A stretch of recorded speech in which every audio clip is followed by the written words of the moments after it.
The Galactic Council chamber fell silent as Ambassador Zathar of the Vryn hegemony delivered the final eulogy.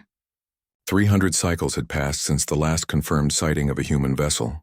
The Sol system lay dark and cold, its planet stripped of atmosphere, its star dimmed by the ancient weapon the Coalition had unleashed in their war of extermination. "Let the record show," Zathar's voice resonated through the crystalline halls, "that humanity has been removed from the census of sentient species. Their aggression, their refusal to submit to proper galactic order left us no choice." The assembled delegates, beings of chitin, energy, and flesh from 1,000 worlds, murmured their agreement. Humanity had been a problem from the moment they'd achieved faster-than-light travel. Too curious, too stubborn, too willing to question the ancient hierarchies that had governed the galaxy for millennia. The Coalition War had been brutal but necessary. Or so they told themselves. Nobody noticed the first sensor anomaly. It was a mining colony on the edge of Vryn space that saw them first. Foreman Kulth was reviewing extraction quotas when his assistant burst into the control room, all 6 of his eyes wide with terror. "Ships," the assistant stammered. "Hundreds of them. Maybe thousands." Kulth pulled up the long-range scanners and felt his 3 hearts skip in unison. The signatures were impossible. The energy readings were off the scale, and the configuration, angular, aggressive, built for war, matched no known species in the galactic database. Except one that was supposed to be extinct. The fleet emerged from the darkness like ghosts returning from the grave. Not hundreds, not thousands, millions. Warships that dwarfed anything the galaxy had seen, their hulls scarred but intact, their weapons ports glowing with barely contained fury. And on every single vessel, transmitted across every frequency, a simple message repeated in every galactic language. Humanity remembers. Within hours, the Vryn military mobilized. Within days, 3 battle fleets converged on the approaching armada. The Coalition had destroyed humanity once before. They would do it again. Fleet Admiral Corvin of the Vryn watched from his flagship as his forces formed a defensive perimeter. 15,000 warships against an enemy that shouldn't exist. The odds seemed favorable, even against superior numbers. After all, humanity had been beaten before. The human fleet didn't slow, didn't attempt communication beyond that endless, chilling refrain. They simply advanced. Corvin gave the order to fire. The opening salvo from the Vryn fleet would have shattered a moon. Directed energy weapons that could boil oceans, kinetic impactors moving at relativistic speeds, quantum missiles that ignored conventional shielding. Every weapon in the Coalition arsenal unleashed at once in a display of firepower that lit up the void like a newborn star. The human ships sailed through it untouched. Their shields, if they even were shields, absorbed everything. Energy weapons dispersed across surfaces that seemed to drink in the light. Kinetic rounds struck and simply ceased to exist.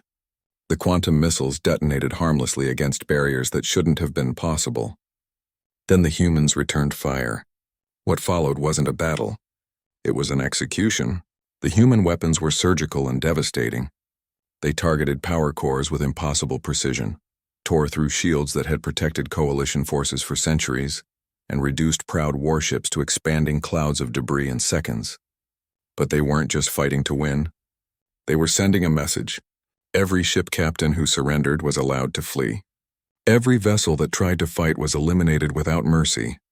The message was clear. Humanity had evolved beyond what the galaxy remembered, and they were offering one chance at survival: submission. Admiral Corvin watched helplessly as his fleet evaporated around him. His flagship was the last one standing, shields failing, hull buckling under repeated impacts. As his systems died, a communication channel opened unbidden. A human face appeared on his screen. Female, scarred, with eyes that had seen too much war. Her voice was calm, almost gentle. "You tried to exterminate us," she said. "You destroyed our homeworld. You killed billions. Did you think we would simply fade away into the dark?" Corvin's mandibles clicked nervously. We thought you were gone. The weapon, it should have killed us all," the human interrupted. "It killed most of us. But humans are stubborn, Admiral. We're survivors. While you celebrated our extinction, we scattered to the void. We hid in the dark corners of the galaxy you never bothered to explore. We built, we learned, we remembered." The Admiral's sensors showed the massive human fleet surrounding his position, Weapons charged but not firing. Waiting. 300 years, the human continued. 300 years of hiding, planning, growing stronger. Do you know what humans are capable of when you take everything from them? When you leave them nothing but rage and time? The screen split to show orbital views of every coalition homeworld. Above each one, human warships sat in silent vigil, weapons trained on the planets below. We could do to you what you did to us, the human said.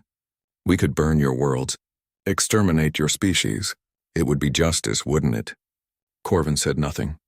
There was nothing to say. But we won't, she continued, and something like sadness crossed her features. Because unlike you, we remember what we were before the war. We remember that we reached for the stars with hope, not hatred. We remember that we valued life even when others didn't value ours. The human leaned forward, and Corvin saw the weight of centuries in her gaze. Here are your terms.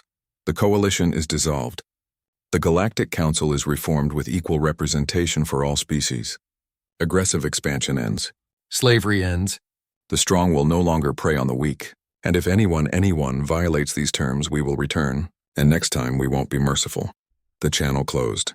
Corvin's ship systems suddenly rebooted, repaired by technology he couldn't comprehend. Around him, the surviving coalition vessels received the same treatment, fixed, refueled, and sent home as witnesses. The human fleet lingered for 3 days above every coalition world. Long enough for everyone to see. Long enough for everyone to understand. Then, as silently as they had arrived, they vanished back into the depths of space. But now everyone knew the truth. Humanity hadn't died. They had evolved. They had transcended.